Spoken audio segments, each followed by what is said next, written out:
नमस्कार, मेरा नाम है विनय और आप देख रहे हैं आईटी बाई चैनल विनय।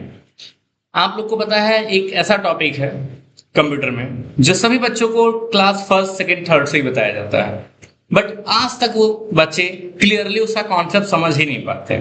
बहुत सारी जगहों में पढ़ लिया, कोचिंग में पढ़ लिया, इंस्टीट्यूट में पढ़ लिया, स्कूलों में पढ़ लिया, यूट्यूब पे पढ़ लिया, फिजिक्स वाला पढ़ लिया, बहुत सारी जगहों पे पूछ लिया, लेकिन फिर भी नहीं समझ में आता। तो आज हम ऐसे ही टॉपिक में बात करने वाले हैं। टॉपिक तो कहने को बहुत छोटा, जिसको आप लोगों को क्लास मैंने बोला ना फर्स्ट सेकंड थर्ड से ही बताना शुरू किया जाता है, लेकिन वो टॉपिक आज तक क्लियरली समझ में नहीं आता होता क्या है।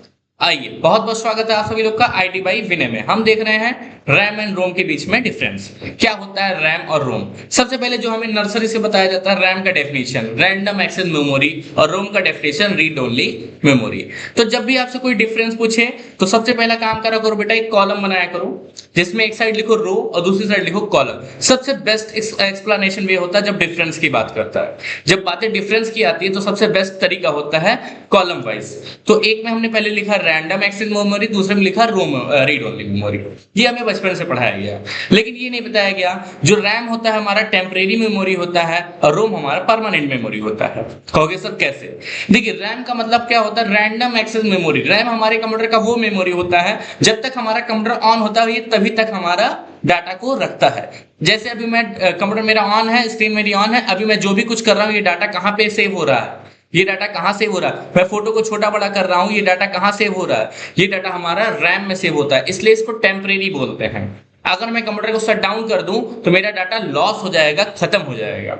बट रैम रोम क्या होता है, परमानेंट मेमोरी। जब हम लोग कुछ सेव कर देते हैं और सेव करने के बाद शट डाउन करने के बाद भी अगर हम ओपन करें तो भी डाटा हमें मिल जाता है, तो भी डाटा हमें वही मिल जाता है, तो उसको बोलते हैं परमानेंट मेमोरी, या हम लोग रोम के नाम से जानते हैं। अब एक डिफरेंस समझिएगा, रैम टेम्परेरी होता है, जब तक बिजली रहती है तब तक ही काम करता है, और रोम हमारा परमानेंट होता है, बिजली कटने के बाद या लैपटॉप या हमारा कंप्यूटर स्विच ऑफ होने के बाद भी वो काम चलता रहता है, वो डाटा हमारा सेव रहता है। बात करें दूसरी तरफ रैम, रैम वोलेटाइल मेमोरी होता है। मैंने बोला ना डाटा पावर ऑफ होने के बाद डाटा खत्म, वोलेटाइल का मतलब power of data loss, power of data loss. लेकिन नॉन वोलेटाइल होता है हमारा रोम। क्या होता है, non volatile. Data power of हो जाए, कुछ भी हो जाए, डाटा हमारा सेव रहेगा। रैम हमारा कुछ इस तरीके से दिखता है, रोम हमारा कुछ इस तरीके से दिखता है, जो मैंने आप लोग को दोनों पिक्चर में दिखाया है। रैम की स्पीड बहुत फास्ट होती है, रैम स्पीड की फास्ट होती है कंपेयर देन रोम से, और रोम स्लो होता है कंपेयर देन रैम से। यूज्ड वाइल वर्किंग, ये कब यूज किया जाता है, जब अभी हमने बोला ना काम कर रहे हैं तो ये हमारा रैम यूज हो रहा है।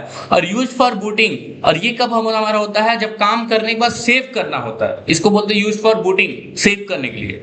तो काम को सेव करने के लिए, इन फ्यूचर यूज करने के लिए बूटिंग बोलते हैं। कैन बी मॉडिफाइड, इसको हम लोग मॉडिफाइड कर सकते हैं। अभी जैसे मैं कुछ लिख रहा हूं तो इरेज कर सकता हूं, लेकिन इसको हम लोग आसानी से मॉडिफाई नहीं कर सकते हैं। मैंने बोला ना, मैंने इसको छोटा किया पिक्चर को, मैं पिक्चर को और बड़ा किया, छोटा किया, बड़ा किया, ये मैं कर सकता हूँ, एडिट कर ले रहा हूँ। लेकिन इसको अगर सेव कर दिया तब मुझे एडिट करना पड़ेगा, इसलिए बोला ना can not be modify easily. याद रखना, रैम को आसानी से चेंज कर सकते, रैम के डाटा को आसानी से मॉडिफाई कर सकते हैं, जबकि रोम में ऐसा नहीं है। यहाँ पे रैम के एग्जांपल लिखे गए हैं DRAM और SRAM, ये एग्जांपल है, ये रैम के नाम है। और एग्जांपल रोम में लिखा गया PROM और EPROM, ये रोम के एग्जांपल हैं। आई होप आप लोगों को आज रैम और रोम का वीडियो समझ में आया होगा, और अगर समझ में आएगा तो ऐसे ही आईटी टेक्नोलॉजी कॉन्सेप्ट को देखने के लिए, आईटी सब्जेक्ट से रिलेटेड कोई भी टॉपिक को देखने के लिए इस चैनल को लाइक एंड सब्सक्राइब शेयर करना मत भूलिएगा, और बेल आइकन दबाइएगा, जिससे आप लोग को ज्यादा से ज्यादा वीडियोस पहले आप लोगों तक पहुंच सके। बहुत बहुत धन्यवाद आप सभी लोग का।